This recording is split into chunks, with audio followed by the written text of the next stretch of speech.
Ahmedabad, a vibrant city with a unique culture.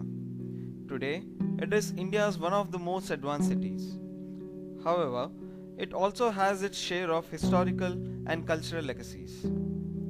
Here you will find temples, mosques, culture, tradition, arts and architecture, and most importantly, the people with their resolute spirit. As you will see, its culture is an amalgamation of the traditions and institutions of different influences. At various points of time, Ahmedabad was ruled over by the Mughals, the Marathas, and the British. It is therefore no surprise that one can find so much diversity in Ahmedabad. The Ahmedabad Municipal Corporation organizes its own Heritage Walk program intended to educate and enlighten its citizens and visitors about the city. However, not all the places we visited were part of this walk's route. The purpose of our alternate heritage walk was to look at some of these lesser emphasized locations and study the developments, both positive and negative, that have occurred as Ahmedabad developed over time. We started off with the private mosque of Ahmed Shah I, after whom the city is named. He had founded the city on the banks of Sabarmati to develop a new capital, which would also be a center of trade and commerce. He invited merchants and artisans from different parts of the country to settle in this new city. The Hindu and Jain communities primarily were traders, while Muslims were artists and weavers. Cooperation and harmony were essential preconditions for the trade to flourish, and the city's development was a testament to Ahmed Shah's abilities as a ruler. This spirit of harmony is best illustrated by his private mosque, a sandstone monument with Hindu and Jain architectural influences. The next place we visited was the Bhadra Fort. Also built by Ahmed Shah, this fort is best known for the Bhadrakali temple, which is located inside it. The temple dedicated to Bhadra, an incarnation of the Hindu goddess Kali, is an important religious shrine. This coexistence has stood the test of time and speaks volumes about the mutual respect and understanding that people had for each other's religion and faith. Close by is the Teen Darwaza, the oldest and longest gateway of Ahmedabad city. Its central window depicts the tree of life with 5 palm trees that are shown covered with snakes. This portrayal also serves as the symbol of the Gujarat government. After this, we saw the Jama Masjid, one of the most splendid mosques in the country. Its distinctive architecture is also a blend of Hindu, Jain and Muslim styling. In fact, this edifice was built using items rescued from the demolished Hindu and Jain temples. Located in the heart of the old city, this mosque is very close to the tomb of Ahmed Shah and his descendants. Next place we visited was Rani Sipri's mosque. As her name suggests, she was a Hindu woman who got married to a Muslim king.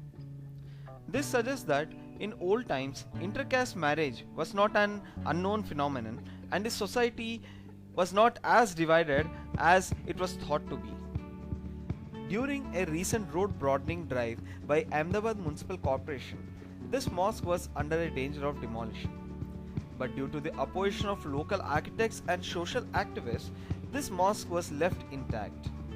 This incident raises various questions as to how the government will balance the conflicting issues of modernizing its infrastructure as well as preserving its cultural heritage.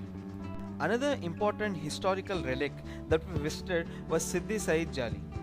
This mosque is well known for its meshwork, which is an excellent example of Indo-Saracenic architecture. The famous logo of I Am Ahmedabad has been taken from one of its windows. In the village of Pirana, there is a Sufi-inspired shrine called the Pir Imam Shah Bawa Dargah. The residents of this village follow a faith called Satpanth, which is a blend of Hinduism and Islam. This faith was founded by Imam Bawa in the 15th century. After the death of the saint, a shrine was built over Imam Shah Bawa's tomb.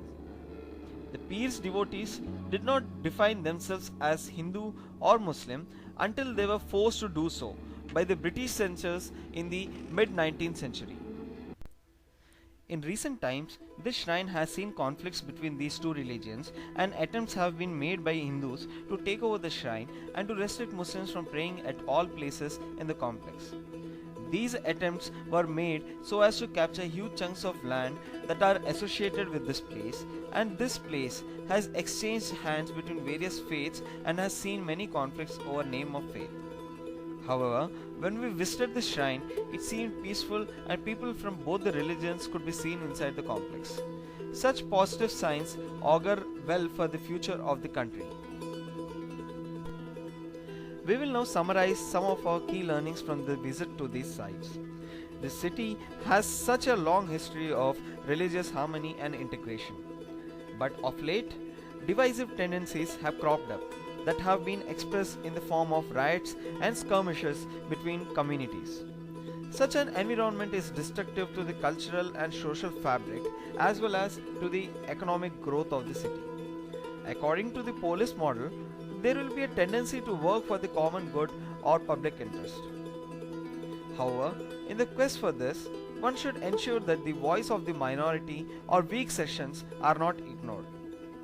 Diversity is best fostered not when an assimilation is achieved, but when the differing opinions get the same chances of expression as well as mutual respect.